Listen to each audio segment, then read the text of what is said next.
আবারও রাজনীতিতে প্রফেসর ইউনূসের অবিশ্বাস্য উত্থান। দর্শক, প্রফেসর ইউনূসের উত্থান তো আগেই হয়েছে, কিন্তু না, এটা নব উত্থান।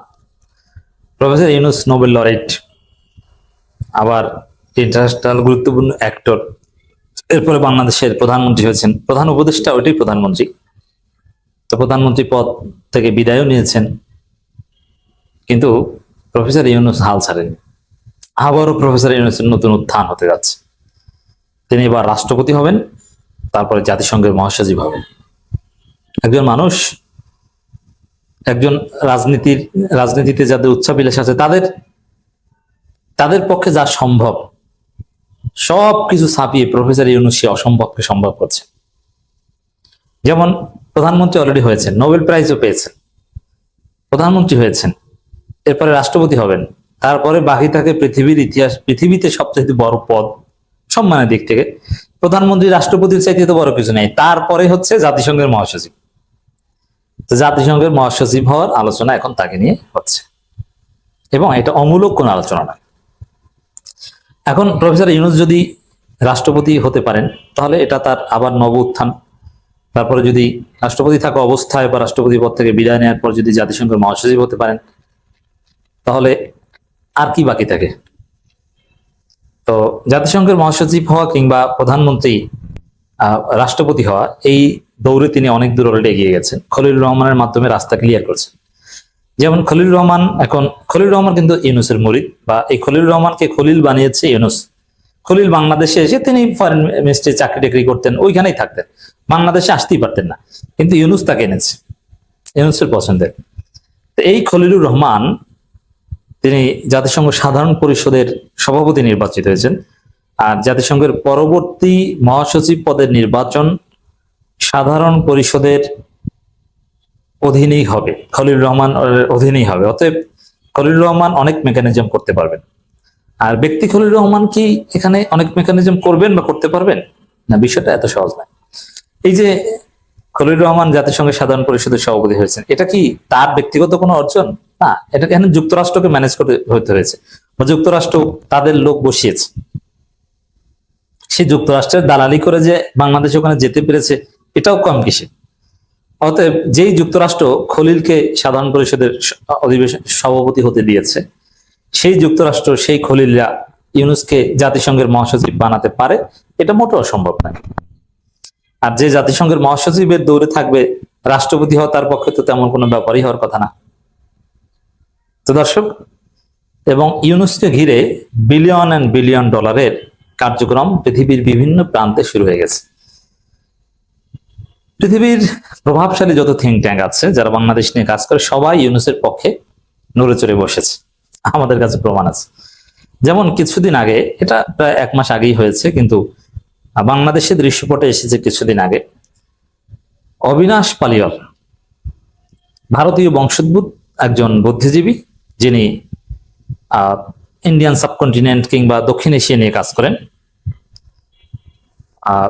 সোয়াস ইউনিভার্সিটির একজন প্রফেসর, এর আগে লন্ডন কিংস কলেজে ছিলেন।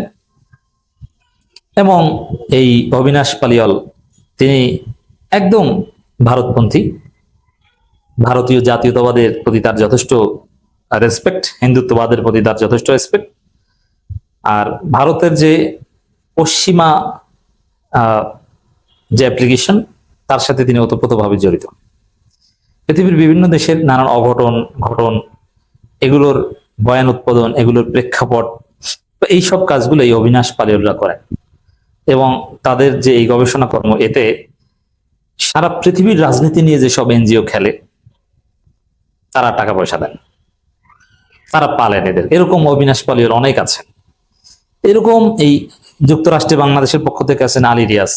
এরকম থিঙ্ক ট্যাঙ্ক ফেলো যারা আছে, সবাই কিন্তু নড়ে চড়ে বসছে ইউনূসের পক্ষে।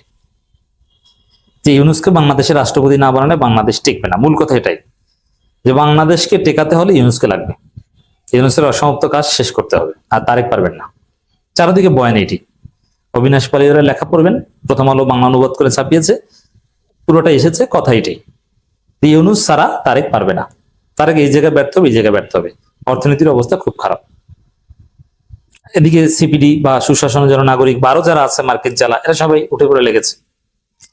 তো এই জায়গায় সবাই এখন ইউনূসের গুণগান গাইছে, ইউনূসকে লাগবে, ইউনূসের অসমাপ্ত কাজ শেষ করার কথা বলছেন, এবং সেই ইউনূসকে লাগবে এটার অবজেক্টিভ বাংলাদেশের প্রেসিডেন্ট থেকে জাতিসংঘের মহাসচিব পর্যন্ত। এবং দেখেন খেলাটা কোন জায়গায়, ক্ষমতায় বিএনপি, কিন্তু পুরো বিএনপির ক্ষমতা কাঠামো নিয়ন্ত্রণ আছেন খলিল। এমনকি মির্জা ফখরুল হতাশ হয়ে বলছেন যে আমি ঢাকা থাকতে চাই না, আমাদের কাছ থেকে বেশি কিছু আশা করবেন না। আমির খসরু মাহমুদ চৌধুরী, মির্জা ফখরুলদের চিন্তা দর্শনের 4 আনার দাম নাই, এখন খলিল যা বলছেন ওইটা। সালাউদ্দিন আহমেদও ব্যবসাকে খেয়ে যাচ্ছেন, খলিল যা বলছেন ওইটা। বাংলাদেশের দেখেন, এই যে বাংলাদেশকে খলিল ভারতীয় বলয় থেকে পাকিস্তান, চীন, তুরস্কে বলয় নিয়ে গেছে, তাতে তো ডোমেস্টিক পলিটিক্সের যে বিএনপির চিন্তা ভাবনা ওটাও পরিবর্তন হয়ে গেছে। তো বিএনপি কি, বিএনপির কোন দাম আছে? এখানে তো সব খেলা খেলছেন, বিএনপি কে তো চালাচ্ছে এখন ডক্টর খলিল, আর ডক্টর খলিলের বস হচ্ছে ইউনূস। আর ইউনূস এমনি ইউনূস না, ইন্টারন্যাশনাল ক্ষমতা করিডরে, সুপার পাওয়ার, গ্রেট পাওয়ারসদের ক্ষমতা করিডরে, লবিতে ইউনূসের যে অ্যাক্সেস, তারেক রহমানকে সেই অ্যাক্সেস পেতে তাকে আরো 3বার জন্মগ্রহণ করতে হবে। অতএব সেই ইউনূস খেলছেন, সেই ইউনূস রাষ্ট্রপতি হতে চাচ্ছেন, সেই ইউনূসকে নানান শক্তি রাষ্ট্রপতি বানাতে চাচ্ছে। আর এই যে সামগ্রিক যে কর্মপরিকল্পনা, যে খেলা, তার অংশ হিসেবেই বাংলাদেশের বিভিন্ন গণমাধ্যমে এবং আন্তর্জাতিক বিভিন্ন গণমাধ্যমও নড়াচড়া শুরু করে দিয়েছে। বাংলাদেশের প্রথম সারি সবগুলো গণমাধ্যম অলরেডি রিপোর্ট হয়েছে, আপনারা দেখেছেন। বিশ্বমঞ্চে নতুন সমীকরণ, জাতিসংঘের পরবর্তী মহাসচিব পদে দেখা যেতে পারে প্রফেসর মোহাম্মদ ইউনূসকে। এই যে বাংলাদেশের, যেমন মোহনা টিভি এই রিপোর্ট করেছে, ইত্তেফাক করেছে, আরো বিভিন্ন গণমাধ্যমে আমি দেখেছি, আমি নিজে প্রায় 4টা গণমাধ্যমে দেখেছি। তো এই রিপোর্ট, এই যে এতক্ষণ যে আমি ইন্টারন্যাশনাল পাওয়ারের যে লবি এবং করিডোরের কথা বলছি, সেই করিডোরে যে ইউনূসের অ্যাক্সেস এবং পৃথিবীর সমস্ত থিঙ্ক ট্যাঙ্ক, সেই জর্জ সোরেজদের টাকা পয়সা যেটা হয়, যে জর্জ সোরেজ পৃথিবীর কমপক্ষে 50টা দেশের সরকার পতন ঘটিয়েছেন এবং অনেক রাজনৈতিক দলের উত্থান ঘটিয়েছেন তার এনজিওর মাধ্যমে, সেই জর্জ সোরেজদের তৎপরতা, বা আরো অনেক আছে, আটলান্টিক কাউন্সিল, অমুক তমুক, এরকম কত ইউনিভার্সিটি যে আছে জড়িত, কত থিঙ্ক ট্যাঙ্ক ফেলো যে আছে, সবাই মিলে মিশে যে তৎপরতা চালাচ্ছেন। এবং প্রফেসর ইউনূস রিমোট কন্ট্রোল করছেন প্যারিসে বসে, এবং তার অংশ হিসাবে খলিল খেলছে। তারই রিফ্লেকশন বা তারই একটা ম্যানিফেস্টেশন হচ্ছে এই রিপোর্ট, বিশ্বমঞ্চে নতুন সমীকরণ, জাতিসংঘের পরবর্তী মহাসচিব পদে দেখা যেতে পারে প্রফেসর ইউনূসকে, তবে তার আগে বাংলাদেশের রাষ্ট্রপতি।